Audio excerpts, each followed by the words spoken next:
Buenas tardes. Hoy vamos a trabajar sobre la idea de alfabetización que tenía Paulo Freire y que aparece en uno de sus primeros libros, que es La educación como práctica de la libertad, que escribió en 1969. Nosotros vamos a trabajar particularmente con el capítulo 4, que es donde él desarrolla su propuesta de alfabetización de adultos, que no solamente escribió, sino que llevó a cabo, que implementó en numerosos círculos de cultura y que le permitió ser reconocido como maestro alfabetizador de América, porque era una metodología de alfabetización que era muy exitosa. Para entender a qué se refería Freire cuando hablaba de alfabetización y de alfabetizar adultos, tenemos que primero tener en claro que la alfabetización es, desde el sentido común, el proceso que permite que las personas aprendamos a leer y escribir. Pero para él, alfabetización era mucho más que eso. Era más que aprender a leer y escribir en el sentido de reconocer las letras y poder componerlas de una manera mecánica para obtener un sonido. Él creía que alfabetizar era parte de la conquista que había que hacer en Brasil hacia la democracia. Tengan en cuenta que en el momento en que está escribiendo esto Paulo Freire, el voto en el norte de Brasil era calificado. Por lo tanto, las personas que eran analfabetas tenían en su documento de identidad un sello en la primera hoja que cruzado tapaba hasta la foto de la persona que decía analfabeto y le impedía participar en las elecciones. Freire decía que esto no era casual, que no era casual que los más pobres fueran los que tenían enormes índices de alfabetización, y lo que se propone es justamente la alfabetización como una forma de lucha para que estas personas tengan el derecho a la participación política. Pero no cualquier alfabetización, sino una alfabetización que le permitiera a estos sujetos, a estos hombres, a estas mujeres, mientras estaban siendo alfabetizados, desarrollar al máximo su criticidad, es decir, poder, con cada palabra que aprendían, aprender también a posicionarse de manera revolucionaria frente al sentido que tenía esa palabra. Poder, a partir de una imagen, analizar las causas y las consecuencias que las relaciones sociales, que las relaciones materiales, generan sobre nuestras condiciones de vida. Por eso él decía que su concepción de hombre, su visión antropológica acerca de la humanidad, era aquella que definía que la esencia de un hombre, de una mujer, residía no en ser alguien pasivo a quien la vida le sucedía sin que tomara decisiones, sino la posibilidad de intervenir en el mundo de esas personas, captando las relaciones causales profundas que llevaron a que tenga las condiciones de vida que tiene. Paulo Freire entonces sostenía que en el acercamiento que él tenía hacia las personas más empobrecidas de Brasil, había un razonamiento de tipo ingenuo que les hacía pensar que si siempre existió la pobreza, era lógico que siguiera existiendo y ellos habían tenido la mala suerte de nacer justo en el sector empobrecido. Una forma muy ingenua, muy adaptativa de entender lo que era el mundo social y las relaciones entre las clases sociales. O tenían un tipo de conciencia mágica que atribuía a condiciones sobrenaturales la pobreza o la riqueza de la gente, y que también lo llevaba a la aceptación resignada de esa condición de pobreza. En contra de estos dos tipos de conciencia, ingenua o mágica, es que Freire propone desarrollar junto con el proceso de alfabetización, como una manera indisociable del proceso de alfabetización, el logro de una cada vez más profunda toma de conciencia crítica sobre la situación social de las personas en el mundo y la necesidad de participar revolucionariamente para lograr una sociedad más justa. Paulo Freire parte de una concepción de cultura entendida como el producto de las intervenciones de los seres humanos sobre la naturaleza, y aunque no considera que todas las producciones culturales tengan el mismo valor reconocido simbólicamente desde la sociedad, sí parte de generar conciencia en los seres humanos que están siendo alfabetizados por él acerca de que todos tenemos cultura, todos generamos cultura, todos somos seres culturales, aunque algunas culturas sean desvalorizadas respecto a otras.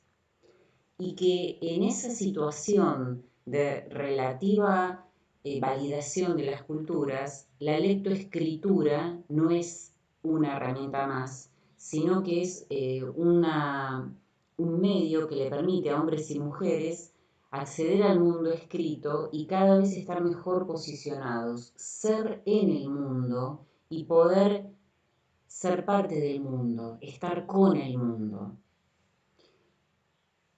Cuando Paulo Freire está planteando esto, está diciendo entonces, es imposible concebir un proceso de alfabetización de adultos que no tenga a los adultos como sujetos de la alfabetización, donde estas personas sean las protagonistas y tengan una vivencia y una estimulación del protagonismo que después van a tener que llevar a todos los ámbitos de la vida.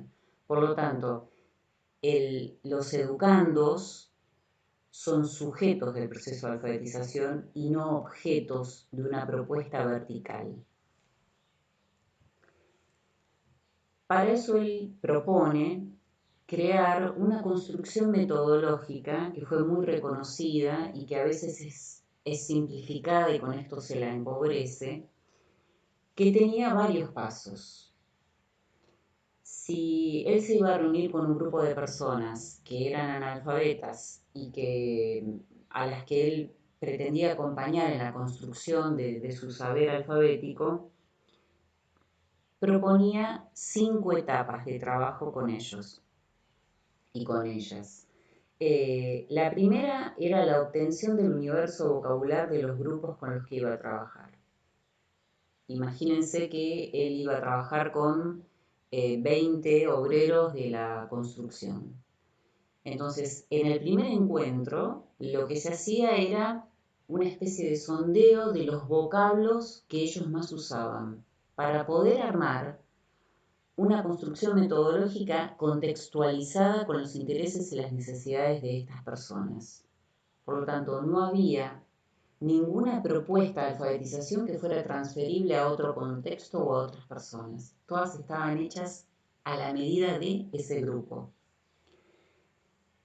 Si de esa reunión surgían 150 palabras, después había que seleccionar, porque si iba a haber 20 encuentros, por lo general él proponía 20 encuentros de alfabetización, donde se aprendía una palabra por cada encuentro, y después de esos 20 encuentros la gente sabía leer y escribir, y lo hacía de una manera muy crítica.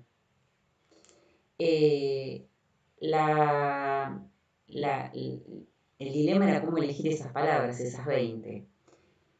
Cuando se elegían esas 20, se dibujaban escenas que fueran muy provocativas de la discusión para que se problematizara. Se elaboraban preguntas tentativas que se podían desarrollar en ese encuentro y se dejaban registradas. Y finalmente se preparaban con la palabra que se había elegido para cada encuentro, fichas donde se descomponían las palabras y se proponía el trabajo con las consonantes y las vocales. Ahora vamos a ahondar un poquito más en cada una de estas etapas. La primera, entonces, de estas 5 que proponía, era la obtención del universo vocabular de los grupos con los que se va a trabajar. Los que iban a ser los educadores, que generalmente era más de uno, porque se proponía que fueran 2 o hasta 3, lo que hacían en este primer encuentro era tratar de conocer la vida de los educandos. Y para eso generaban intercambios orales y generaban preguntas para poder escuchar la voz de los educandos y de las educandas si las había. Y con lo que iban hablando y con lo que iban manifestando, los educadores tomaban nota y registraban entonces sobre qué temas conversaban espontáneamente, qué frases tenían mucho peso y eran muy seguidas por el resto, qué palabras eran importantes, eran recurrentes, y no solamente anotaban aquellas que tuvieran que ver con quejas o con reclamos, sino también con sueños, con expectativas, con deseos de los educandos. Esta es la primera, es poder componer un universo de palabras que es propio de ese grupo, porque salió espontáneamente o a través de sugerencias o de preguntas de ese grupo. Y cambia con cada grupo, hay que actualizarlo con cada grupo con los que uno va a trabajar, ¿no? La cuestión era que por ahí de ese primer encuentro uno tenía 150 palabras. Y después había que ver cómo elegían las 20, porque en cada encuentro se trabajaba en profundidad una palabra. Las formas, los criterios más comunes para elegir esas 20 palabras eran dos. El primero era el grado de problematicidad que tenía esa palabra. Por ejemplo, la palabra hijo genera mucha implicancia en los sujetos a la hora de problematizar. Implica mucha responsabilidad, mucha afectividad, mucha discusión acerca del futuro que se quiere para los hijos, de las condiciones de vida. Entonces, si habían nombrado la palabra hijos, la elegían. La elegían porque es una palabra que lleva a discusiones trascendentales. A diferencia de otras palabras, como pueden ser, no sé, por ejemplo, tapa, que no generaría una problematicidad en el sentido de implicarlos en una discusión crítica y profunda. Entonces, primer criterio, que fuera una palabra problematizadora potencialmente. Segundo criterio, las letras, las consonantes que la componían. Si la palabra, para empezar, en castellano fuera hijos, tiene un problema agregado, y es que una de las consonantes es un grafema pero que no tiene un fonema, no es audible. Entonces, también la dificultad en el reconocimiento de las consonantes era uno de los motivos que hacían que eligieran una palabra para el principio o para el final del proceso. Entonces, de todo el universo vocabular que se obtenía en el primer encuentro, se elegían 20 palabras de acuerdo al criterio de problematicidad y fonético. Y Freire sugería que había palabras que eran problemáticas por sí y que llegaban a discusiones de fondo y que no podían faltar. Él decía que, por ejemplo, la palabra sueldo tiene que estar. Y si no aparecía espontáneamente, era lícito que quien organizaba esa selección de palabras la pusiera, porque eran temas bisagras. Cuando una de las veces que vino a asesorar a la Argentina, Freire, sobre las formas de alfabetización, dijo: en Argentina no puede faltar la palabra mate, porque es algo muy popular, que implica el compartir y que tiene que ver también con situaciones que a veces se dan en lo laboral y que se extienden a lo familiar. Y de esta manera es una palabra que convoca a muchísimos análisis.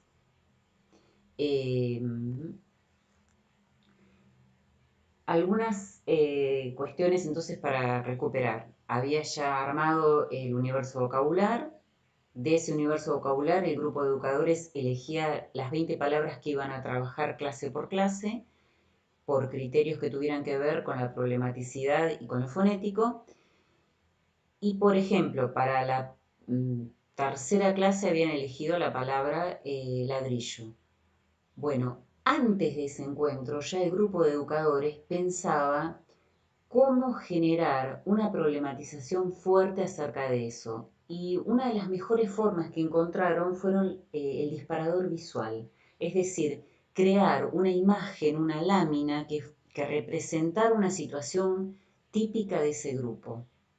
Un grupo de trabajadores de la construcción construyendo, construyendo bajo el sol, en condiciones de trabajo por ahí insalubres, muy sacrificadas, construyendo algo que no iba a ser ni siquiera para ellos, bajo la supervisión de un patrón que determina en gran medida las condiciones de trabajo y a veces de explotación de estos sujetos, todo condensado en una imagen en donde estuvieran los obreros, los patrones, los elementos de trabajo, los medios de producción, que disparara a discusiones más grandes acerca de lo que es el campo de la construcción. Entonces tenían que ser imágenes ricas para el análisis y que provocaran descripciones densas acerca de las condiciones de vida, las condiciones de trabajo, las condiciones salariales de esos trabajadores. Tenían hasta pequeños aspectos de la lámina que permitían, gracias a ese agregado, después generar preguntas escalonadas que llevaran a la problematización.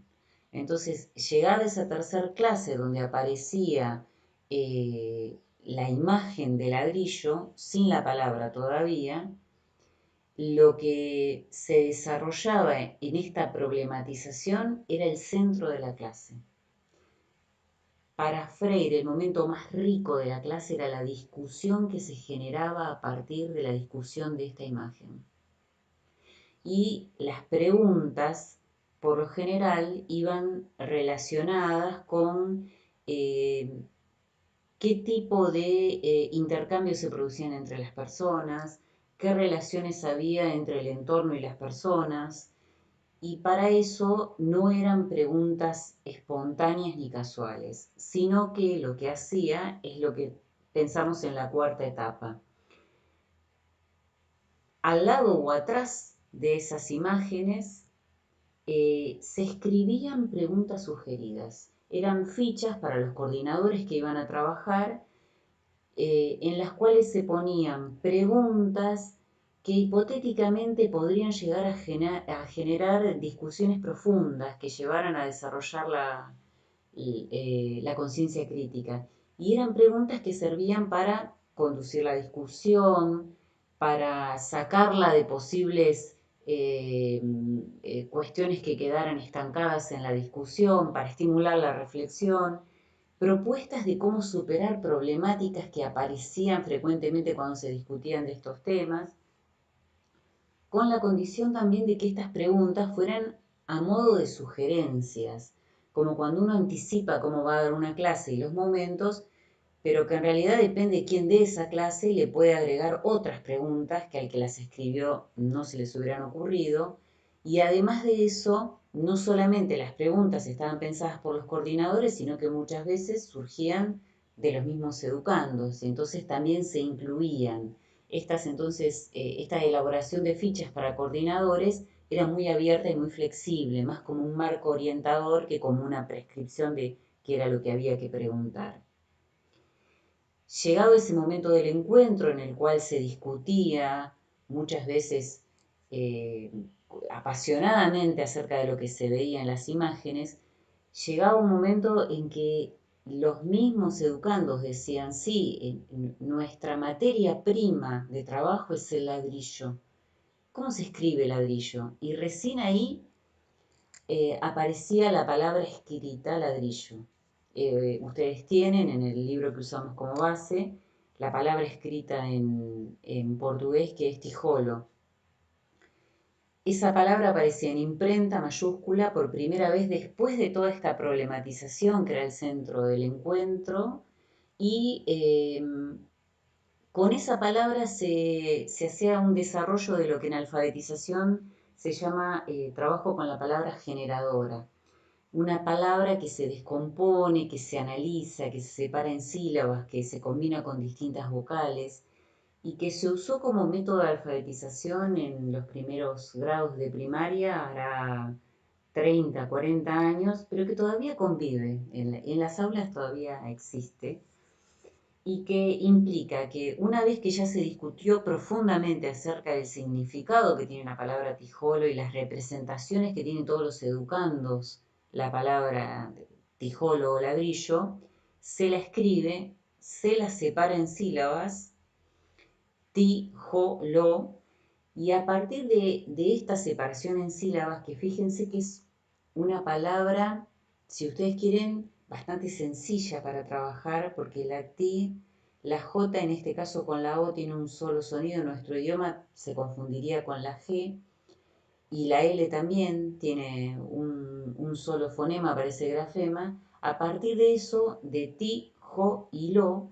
se trabaja cada consonante con toda la familia de vocales. Entonces, a partir de la palabra tijolo, veían cómo suena la T con la A, E, I, O, U, ta, te, ti, to, tu, la J con la A, E, I, O, U, ja, je, ji, jo, ju, y la L con la A, E, I, O, U, la, le, li, lo, lu. Después de esta descomposición quedaban entonces 5 sílabas a partir de la T, 5 sílabas a partir de la J y 5 sílabas a partir de la L. Entonces, a partir de eso también empezaban a armar nuevas palabras con esas sílabas que habían descubierto a partir de la palabra tijolo. Y si alguien se llamaba Tito, decía, tenés escrito tu nombre acá, mira, combina esta con esta. Y si alguien quería escribir lata, también podía escribirla porque la había descubierto silábicamente en esa clase. A esta descomposición a partir de la palabra generadora, en lo que es el reconocimiento de las consonantes y cómo suena con las distintas vocales, se le llamaba fichas de descomposición de palabras. Significa entonces que el momento más importante de la clase era el de la problematización, pero él también destinaba una parte de la clase a que reconocieran las letras, cómo sonaban y cómo se combinaban, que si ustedes quieren es la parte más mecánica del proceso de la alfabetización. Paulo Freire, para cerrar lo que es esta presentación sobre su concepción de la alfabetización, sostenía que si uno piensa que la alfabetización es nada más que la parte mecánica, es decir, tate, tito, tú, tiene una idea muy pobre de lo que es alfabetizar. Él sostenía, mi visión de la alfabetización va mucho más allá del ba, be, bi, bo, bu, porque para él el núcleo de la alfabetización era poder leer la palabra tijolo, pero desde toda la problematización que habían tenido en conjunto todos esos trabajadores, todos esos coordinadores juntos. Poder leer el significado profundo de la palabra ladrillo y no solamente decodificarla por los sonidos. Y poder escribir otra forma de pensar el ladrillo y otras formas de posicionarse en el mundo. Entonces él decía que la visión de alfabetización de él implicaba una comprensión crítica de la realidad social, política y económica en la que está el alfabetizando. Una comprensión que le permitiera, como dijimos al principio, a partir de sus encuentros también pensarse en el mundo y con el mundo de una manera crítica y de una manera organizada socialmente y revolucionaria. Por hoy terminamos acá. Está a su disposición el material que fue base para muchos asesoramientos de campañas de alfabetización de adultos. Ojalá les sirva.